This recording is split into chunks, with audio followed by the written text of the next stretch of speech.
Hello there. Welcome to the Saroy channel, wherever you are in the world. And so much love to each and every one of you. I hope you're doing great, and I hope you're enjoying the story as much as I am. Basically, what we know in this story is that Mrs. Bradley, her name is Gretchen Bradley, and her two grandchildren, Eugenie and Scott, are staying at the Whispering Willows Inn. But something strange is happening at the inn because everything about this inn is so incredibly old-fashioned. And Mrs. Bradley is convinced, of course, that this is the way the inn is supposed to be, that people are dressing in character to what it was like to be in the Victorian times. But this place is just a wee bit too authentic. So let's continue with part 4 of our story. But until we do, don't forget to subscribe to the channel, click the notification bell and the thumbs up, and let's continue with part 4 of our story tonight. The woodgrove was utterly magnificent as we sauntered eagerly down the country path through the trees, the cool breeze nuzzling our cheeks. Everything was littered with the evidence of autumn, which was another anomaly for me, as by rights it was 2 months before it was officially autumn. But since we had arrived at the Whistling Willows Inn, the weather had been significantly cooler, and everywhere you looked, the tall, lofty trees were covered in stunning displays of red and gold foliage. The footpaths through the trees had been cleared, so that even horse riders could take full advantage of trotting down the country tracks, and one man on horseback did just that, giving us a nod. I recognized him at once as the man at the dinner table from the previous night. "Good morning, folk," he said to us. "I hope you're enjoying your morning stroll. The weather is quite fresh today. Mind you keep warm. I'm sure I'll see you back at the house for breakfast later." "Enjoy your ride," my grandmother said, and he nodded and trotted away. "Hear that?"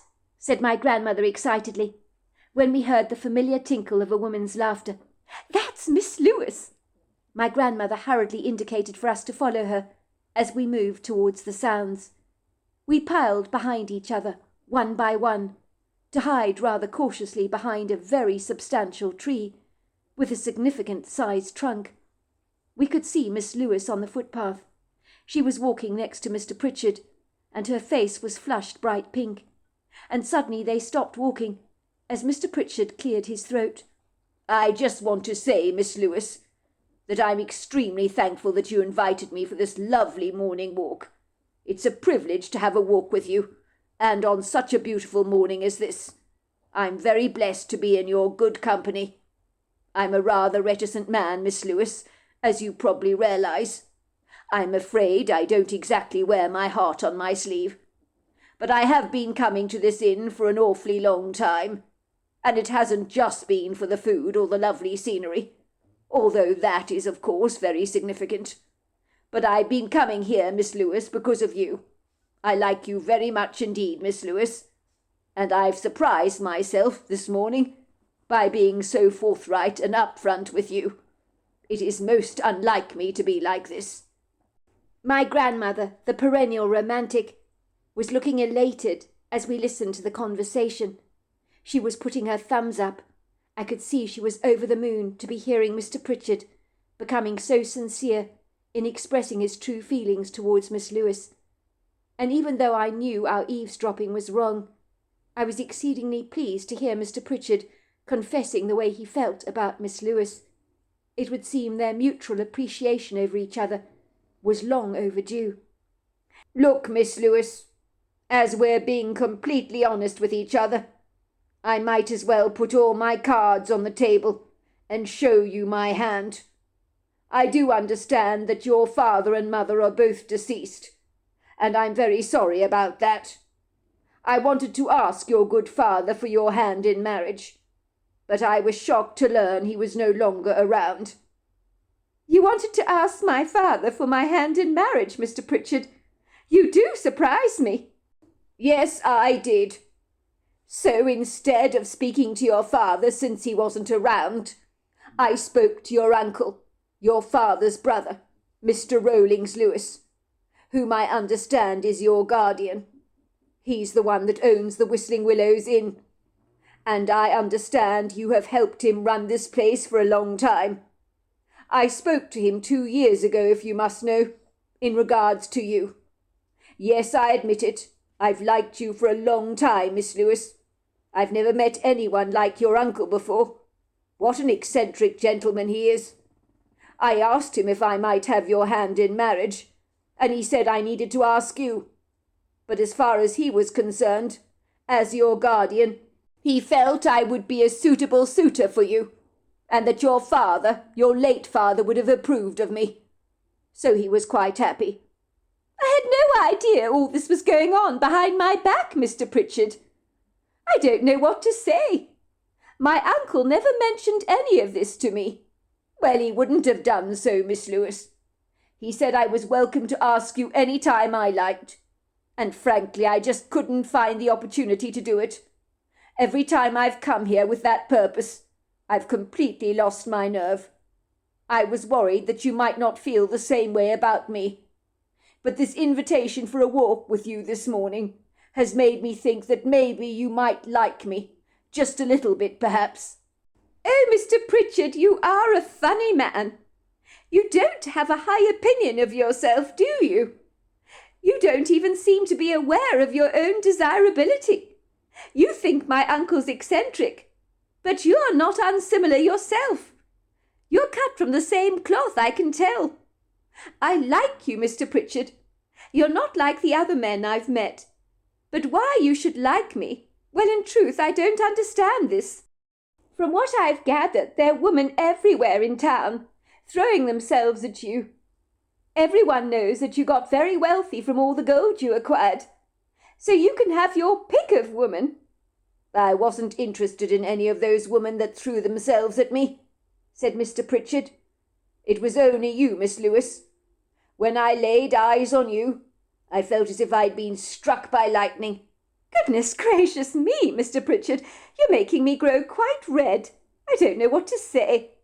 But what about Emma Madison? Every man in town would like her on his arms. And from what I'm given to understand, she has an eagle eye on you. For a very long time, I believe, Mr. Pritchard. You could flick your little finger at her, and you would have her on your arm faster than you can say Queen Victoria.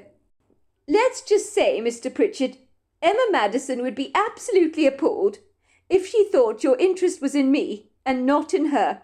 She keeps going on about the great wealth you have acquired of late. Why does that not surprise me? The woman is grotesquely vulgar, as poisonous as a tree frog. I've known since she started sniffing around me, like a dog on heat, that she's only interested in me because she heard of my huge gold find. There are some foolish men out there that are blind to such things, but I am luckily not one of them. I would never want to court a woman who only had an eye on my pocketbook. Apart from anything else, that awful woman knows no bounds when it comes to employing her vanity to use against men like a deadly weapon, and those who sadly get ensnared in her insidious honey trap have my deepest sympathy. That woman is no more than a black widow spider. Do you know how ugly vanity is, Miss Lewis? It's very unattractive to see in a woman, especially to a man such as myself. I appreciate a woman who doesn't even know she's beautiful, and I prefer a woman of substance and noble character, for beauty is not just skin deep. It comes from within, and you can see it in the eyes of a woman, for the eyes are the windows of the soul. You, Miss Lewis, are the epitome of true beauty. Beauty on the inside and on the out, if I may be so bold as to say. You embody the rare kind of beauty that is almost impossible to find, and that most men wish to find but often don't know how or where to find it. I know exactly where to look for gold, Miss Lewis, which is why I've been successful, and I've found a substantial amount of it. And I also know where to look for the heart of a good woman, and that is the best kind of gold you can ever acquire. When I first laid eyes on you, Miss Lewis, well, let's just say, without wishing to scare you away, I was very enchanted and beguiled by you. I felt it was divine providence, from the good Lord himself, that I should find myself staying at the Whistling Willows Inn, to be greeted by someone such as yourself. When I saw you for the first time, I knew I was a lucky man indeed. And when you find gold, you keep your eye on that treasure, lest anyone might steal it away from you. And that was my biggest fear in your regard, Miss Lewis, that some other noble man might win your heart." "Goodness gracious me, Mr. Pritchard! I never imagined for a moment you felt this way about me. I'm extremely flattered." "I didn't say any of this to flatter you, Miss Lewis. I speak from the heart. When it comes to Emma Madison, Miss Lewis, I find it completely impossible to comprehend why you would compare yourself with such a brash woman, and do yourself such an injustice. Her eyes are as dead as a dodo. There is no soul in her, no hint of compassion, no embodiment of charm. She is like an empty shell that looks significantly good on the outside, but hasn't got very much going on the inside. If I were to spend even an hour of my valuable time in her frivolous company, I fear I would become exceedingly bored. But on this walk with you, Miss Lewis, I feel as if I'm alive, and I haven't felt like this in an awfully long time, let me tell you." "Well, Mr. Pritchard, I don't know what to say. I am completely lost for words." "Do you mind me being so bold, Miss Lewis, as to ask you if my feelings towards you are reciprocated? For you mentioned you liked me, and if your feelings towards me are romantically inclined, it would certainly make me a very happy man." "I don't know if you remember the old lady and her 2 grandchildren sitting at the table opposite you last night during the evening meal, Mr. Pritchard. Did you happen to notice them at all?" "Yes, I did." "You were speaking to that old woman for quite some time, were you not? I noticed all 3 of them seemed a little underdressed for dinner, but they seemed like rather good people to me." "Well, that older woman, she's a woman of substance and great wisdom. She confided in me that she thought you liked me." "She did?" asked Mr. Pritchard, sounding somewhat surprised. "I had no idea I gave myself away. I've never considered myself to be an open book." "Well, Mr. Pritchard, you underestimated how shrewd that old woman was, because you obviously did give yourself away to her," said Miss Lewis, chuckling. "Anyway, I was told that if I liked you, I should do something to let you know, which was why I invited you for this morning walk. It was the old lady's idea. So to answer your question, Mr. Pritchard, I like you very much indeed, as we're being very open with each other. And I've done so since the very moment you arrived at the inn. But I never thought you would be interested in me." "Good Lord! Had I known any of this, I would have moved mountains a long time ago, Miss Lewis. If that is indeed the case, then I need to do this right now, as there is no time to waste, for I fear you might just slip away. I feel as if I'm caught up in a dream, of which I might just wake up and realize isn't true after all." "This is no dream, Mr. Pritchard. I mean exactly what I say." Then it happened quite unexpectedly. Mr. Pritchard got onto his knees on the forest floor and looked up adoringly into Miss Lewis's dark, soulful eyes, and then he took her hand and kissed it. "Miss Lewis, I have your uncle's blessing, so will you do me the honour of accepting my hand in marriage? Please do not refuse me, for without you on my arm, I would become like a lonely old man. You are the one for me, and I have always known this, Miss Lewis. My feelings towards you are on fire. There is no other way to describe them to you." "Goodness gracious me, Mr. Pritchard! I never expected such a romantic profession on this casual morning walk. But yes, I would gladly accept your proposal of marriage. Very gladly." Mr. Pritchard looked into Miss Lewis's eyes adoringly. "You make me a very happy man, Miss Lewis. Very happy indeed." The next thing the 2 of them were embracing, and it felt wrong to be intruding on their special moment. My grandmother suddenly put a hand on my shoulder and whispered, We were not supposed to eavesdrop on this. I wanted to see if they were getting along together. But never did I imagine for a second the man would just pop the question like this. Goodness gracious me. I didn't envisage this in a million months of Sundays. I mean, they barely know each other all that well.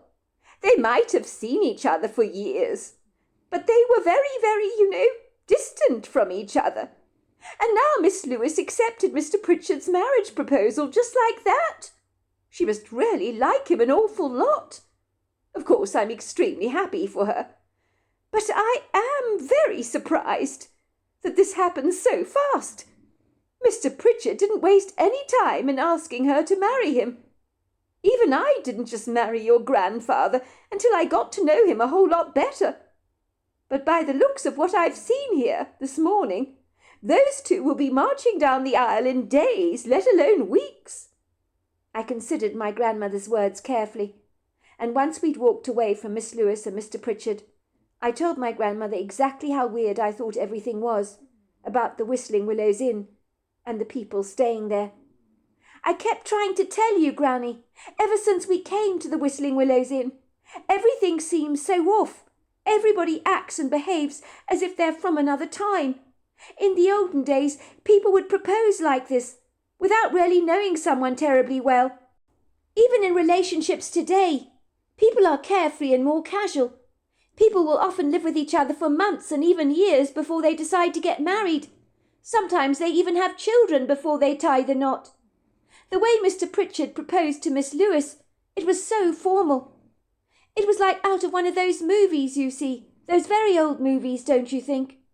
All of a sudden, as I was talking to my grandmother, she was not listening to what I was saying. She seemed distracted by something over my shoulders. Her blue eyes grew enormous. She looked somewhat alarmed, and she said, "Oh, my God! Oh, my God!"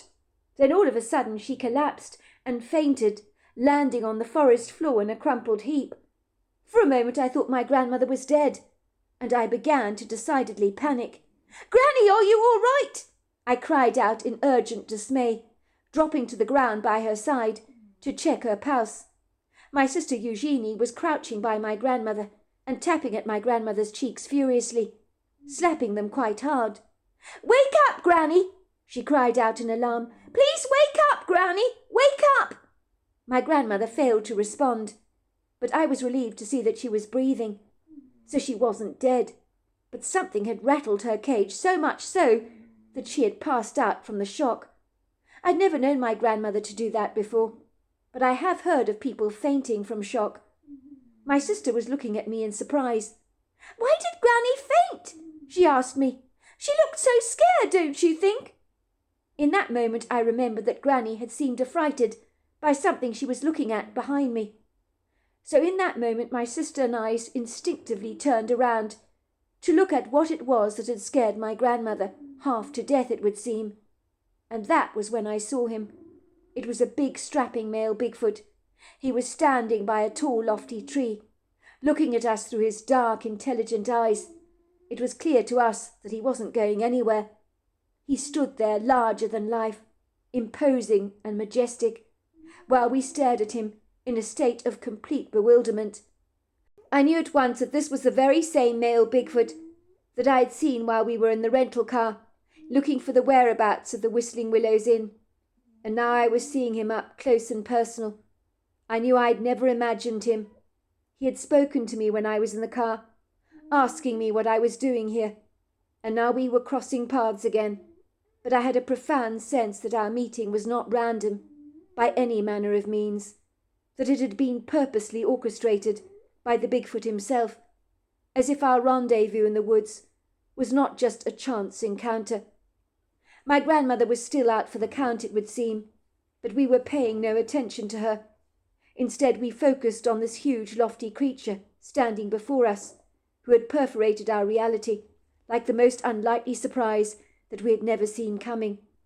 We were trying to discern whether this encounter was a good or bad thing, depending, of course, on how the Bigfoot reacted towards us, but by all accounts, he appeared to be benevolent.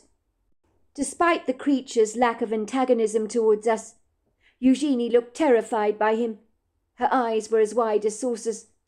I think if she could have run back to the Whispering Willows Inn, she'd have done just that in a heartbeat, without even daring to look back. But although she was trembling like a tree in a heavy windstorm, she was too incapacitated by her fear to move.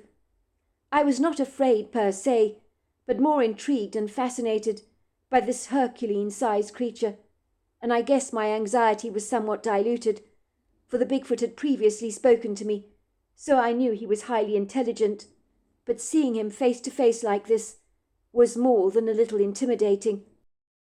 Ostensibly, the Bigfoot's majestic presence demanded great respect, almost as if he had some kind of divine authority. He was strappingly built, with a distinctive head shape of a silverback gorilla, only so much bigger. His face was uncannily human, but exceedingly expressive at the very same time. His forehead was heavily wrinkled, and his skin colour was a deep charcoal. I noticed his deep-set hooded eyes were dark and spirited, his shoulders ponderous. Beyond that he had overlong arms, and was powerfully built, so that even his thick legs rather reminded me of sizable tree trunks. He had the sturdiness of a rhino. My grandmother was still out cold when the Bigfoot spoke to us, but I barely noticed her, I'm ashamed to say. When he spoke, his words were expressed in an ancient, unfamiliar language that was incongruously immediately translated in my mind into English. Ham fatila, sakilatani, ha kolapitana, wasalito. What are you doing here? He asked us. Golatina paki. Why are you in the wrong time? Hilatina sokwana. How did you get through the portal?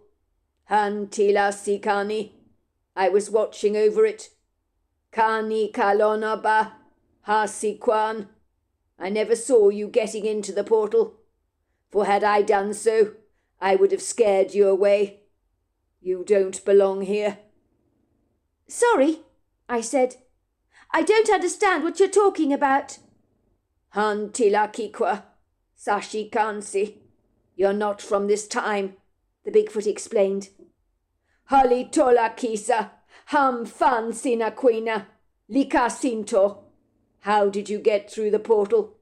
That's what I want to know. I spoke to you the other day, if you remember, when you were in the car.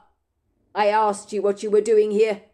Kasikashwana, likasinako. I am the keeper of the portal. Kilatilasa, hoshankaswa. I don't understand how you slipped through the portal without being seen. I didn't see you, but you don't belong here. But I'm sure you've discerned that already. You must know that you do not belong to this time. Hisakwasi, hashakasana. Sorry, I said again, looking at the Bigfoot incredulously, as if none of his words made any sense at all. I don't know what you mean exactly. Kasikwa. You can't stay here, said the Bigfoot, shaking his head adamantly. Indeed, to correct this blunder now, you need to come with me at once, so that I can open the portal for you and guide you back to where you belong. I blame myself for this. I was clearly not paying close enough attention to the portal.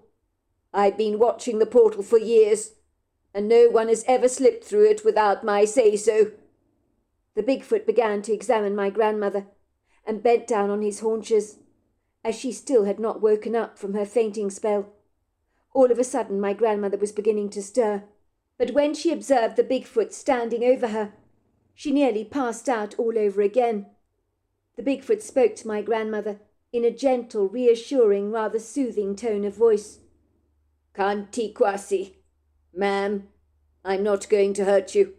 I'm not the monster you believe I am, although I dare say you've heard stories of my kind before.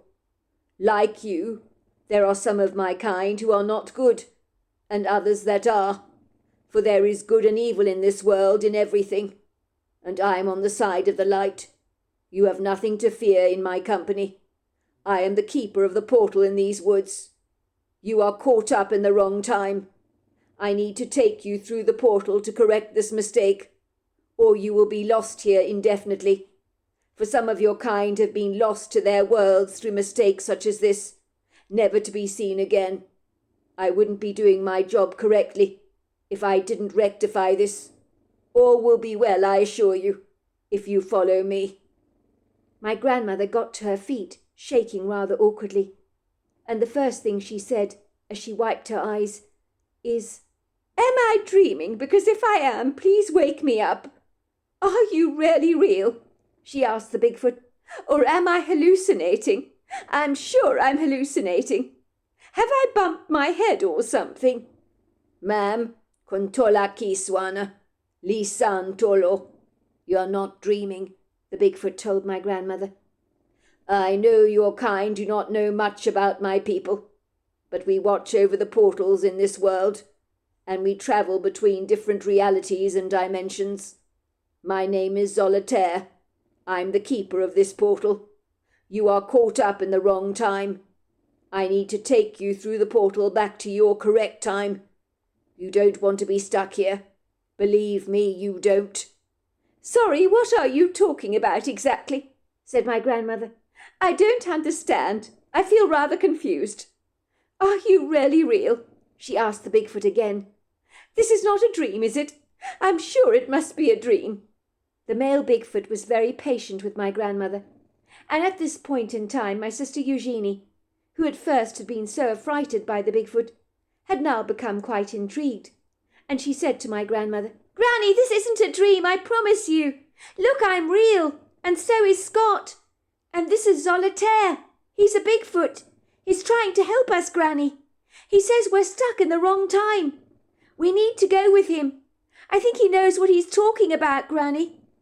Did I not say everything was off at the Whispering Willows Inn?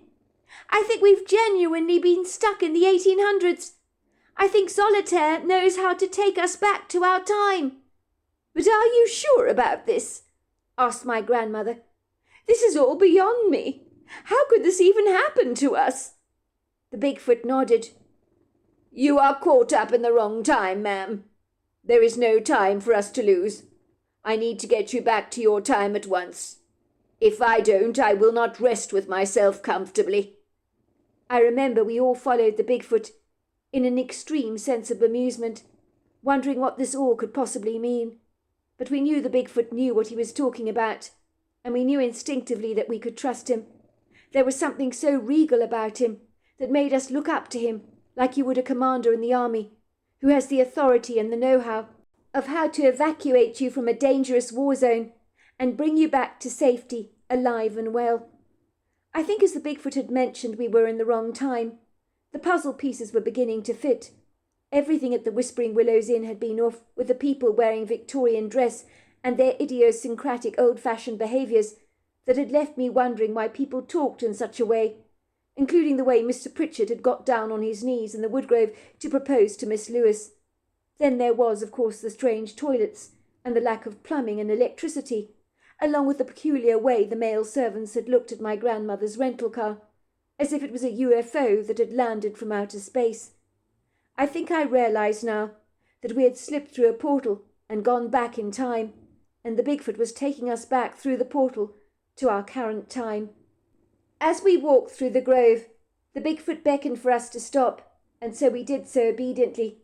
We had come across a tree where there were all these strange carvings done on the wood that looked like ancient Egyptian hieroglyphics. I knew they meant something, but what they meant I couldn't be sure. The Bigfoot then chanted some strange words, and then we heard this whooshing sound and saw a swirling mist appear before our eyes, just like magic.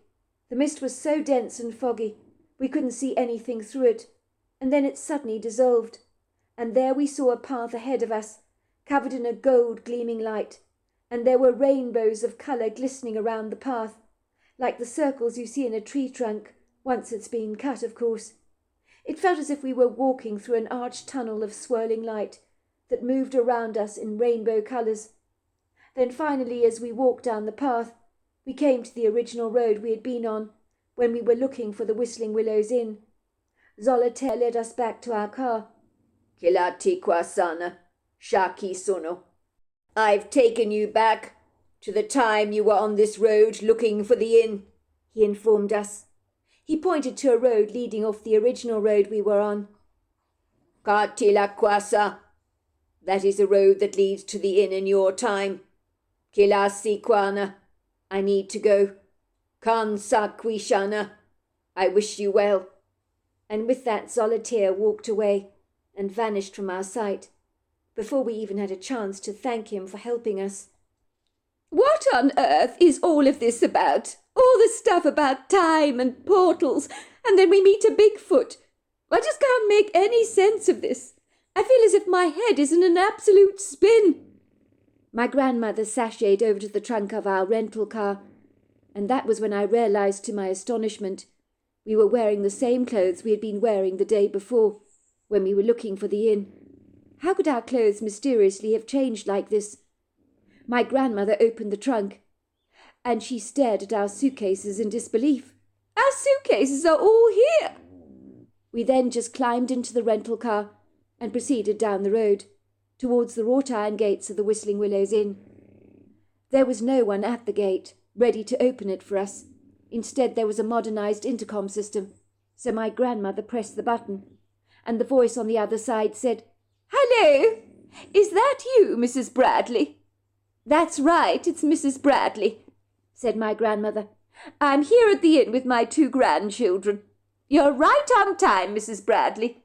Welcome to the Whistling Willows Inn." And with that the gate of the inn opened automatically, and we drove down the familiar long driveway, and noticed to our amazement that none of the tall lofty trees were wearing gold and red plumage on their leaves, as it was clearly not autumn here. By contrast, everything was so green. When my grandmother parked her car outside the Whistling Willows Inn, on the stunning red brick driveway that had not been there before when we'd first arrived, we now understood we really must have been caught in some kind of time slip, for although the inn looked Victorian, there were modern influences everywhere to be seen. There were terracotta pots decorating the front inn, filled with hanging geraniums and purple lobelia. The inn was no longer the same as it had been moments before. Everything was astonishingly different. And there was no kitchen garden, nor were there big beds of exquisite flowers, nor did I see a rockery of any kind. Instead, everything on the outside was considerably different, although I must confess the grounds were extremely well presented, with superbly mown green grass and perfectly landscaped beds of white roses. It was not quite as charming as it had been moments before. It was surreal to come back to a place that had changed so dramatically in a matter of what seemed like seconds.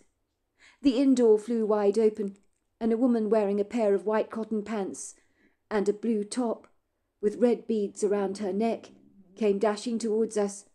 She was in her early 40s, and looked nothing like Miss Lewis. Everything about her was extremely modern. Ella Jones shook my grandmother's hand very warmly. She acknowledged both me and my sister Eugenie with a friendly nod.